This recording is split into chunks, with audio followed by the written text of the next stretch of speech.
Welcome back, 8th graders, to today's explainer. So, have you ever felt like someone was just fast talking you into believing something, but you couldn't quite put your finger on exactly why they were wrong? Like you knew it was off, but you just didn't know how to prove it? Well, today we are going to fix that. We are officially becoming truth detectives. Okay, let's dive into this mission of spotting deceptive logical traps so you can actually think for yourself, demand the facts, and literally protect your mind from bad logic. So here is our quick roadmap for today. We're going to start by looking at the trap of deceptive logic itself. Then we'll uncover 3 specific tricks people use: ad hominem, false cause, and the bandwagon trap.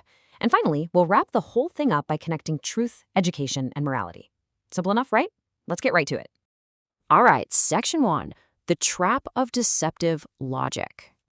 Listen, I don't want you to think of bad logic as just some boring textbook concept. It's not. It is an active, everyday threat. It's all over social media, it's in advertising, it's even in those random arguments you have with your friends.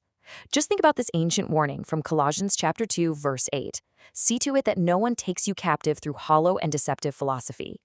Getting tricked by flawed arguments, it's literally like being taken captive. When an argument sounds super convincing on the surface, but underneath it's completely hollow, well, it's a trap. And today we are handing you the keys to break out of that trap. But to escape the trap, we first have to know exactly what we're looking at. Enter the logical fallacy. A logical fallacy is, simply put, an error in reasoning that weakens an argument. You can think of it like a glitch in someone's logic. And let me tell you, spotting these glitches, it is practically a superpower. Because when you can point out these errors, you immediately become a stronger, way more discerning thinker. Nobody's going to easily trick you with flashy words once you know what to look for. Okay, moving on to section 2. Trick number 1, ad hominem. Now, what's really interesting about this trick is how it works as the ultimate distraction tactic. Ad hominem is actually Latin for to the man, and it happens when someone completely ignores the actual idea being discussed and just decides to attack the person instead. Like, imagine someone presents a really thoughtful, totally data-driven idea for a new environmental policy. But instead of debating the actual policy, a critic just yells out, "Well, you can't trust her opinion on the environment. She failed science in high school." You see what happened there? The focus completely shifted. I mean, even if she did fail science years ago, that doesn't automatically make her current argument wrong. Her past grades has zero logical connection to the actual facts of her environmental proposal. It's a total smokescreen. Honestly, it can get even more absurd than that. Picture a doctor giving you phenomenal, life-saving advice about healthy eating, and somebody just shouts, "We shouldn't listen to him, he eats donuts," right? By ignoring all the actual medical evidence just to focus on the guy's occasional donut habit, they're completely distracting from the real issue. A good, solid argument absolutely has to be based on facts and logic, not on just trying to personally discredit somebody. So, if you ever catch someone attacking the person instead of the idea, your truth detective alarm bells should be ringing loud and clear. All right, let's hit section 3. Trick number 2, false cause. This brings us to our next major trap, which is the giant error of assuming that just because 2 events happen at the exact same time, one of them must have absolutely caused the other. So let me ask you a question.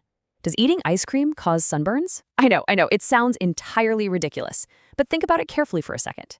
In the summer, ice cream sales go way up, right?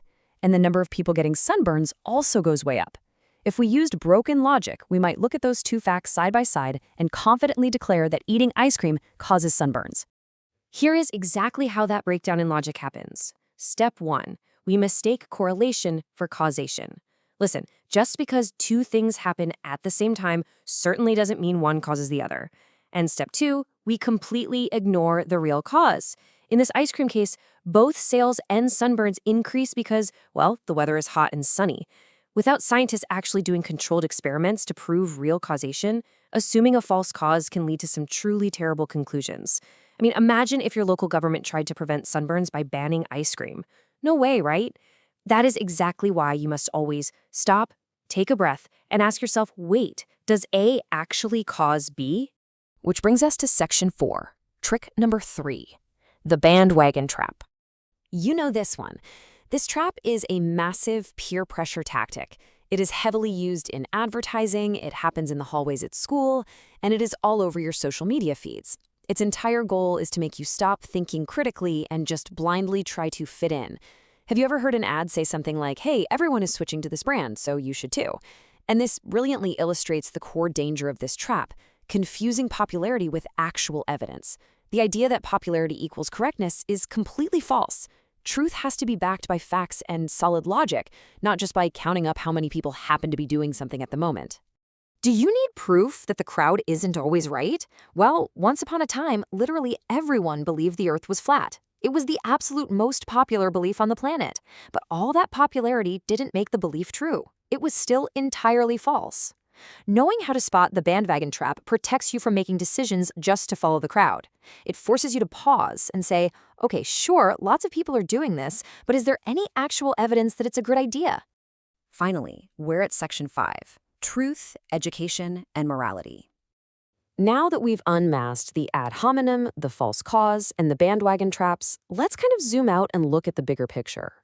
Knowing these logical fallacies, that's really just the very first step in a much, much more important pursuit. This training is ultimately all about how you protect your mind. And why does this matter so much for you? Well, because when you train yourself to look past the distractions of personal attacks, when you demand real evidence instead of jumping to false causes, and when you actively resist the bandwagon, you make incredibly sound judgments. You start basing your entire life on truth rather than on cheap tricks. Spotting these logical fallacies guarantees your conclusions stay accurate, and honestly, that is what keeps you safe. And this leads us to a really vital biblical morality tip. Evaluating information carefully actually reflects the profound biblical value of seeking truth. Proverbs chapter 12, verse 17 tells us, an honest witness tells the truth, but a false witness tells lies. As believers, you are called to be incredibly careful with your words and your beliefs. When you consistently examine your sources, deeply weigh the facts, and just refuse to repeat information unless you know for absolute certain that it's true, you are building immense personal integrity. You become someone people can actually trust. So the crucial point is this: just being smart, it isn't enough. That is the core philosophy of the Smart Academy Godly Learners series. We intentionally intertwine biblical morality with education, because education without morality will ultimately hurt you. If you only have raw intelligence, but you lack a moral compass to guide it, you're going to struggle. But when you align that sharp mind of yours with spiritual truth, incredible things happen. In fact, Romans chapter 8, verses 6 and 7 promises actual, lasting peace of mind to everyone who keeps their mind spiritual. And that is the exact experience we want for you. So I'm going to leave you with this final, highly provocative thought. What is the actual point of being smart and supposedly educated if you just keep falling for logical traps and making choices that end up hurting you and the people around you? You are truth detectives now. Take these skills, demand real evidence, seek out the truth, and use your education, paired with that strong moral compass, to achieve true peace of mind. Stay sharp, trust the facts, and I'll catch you in the next explainer.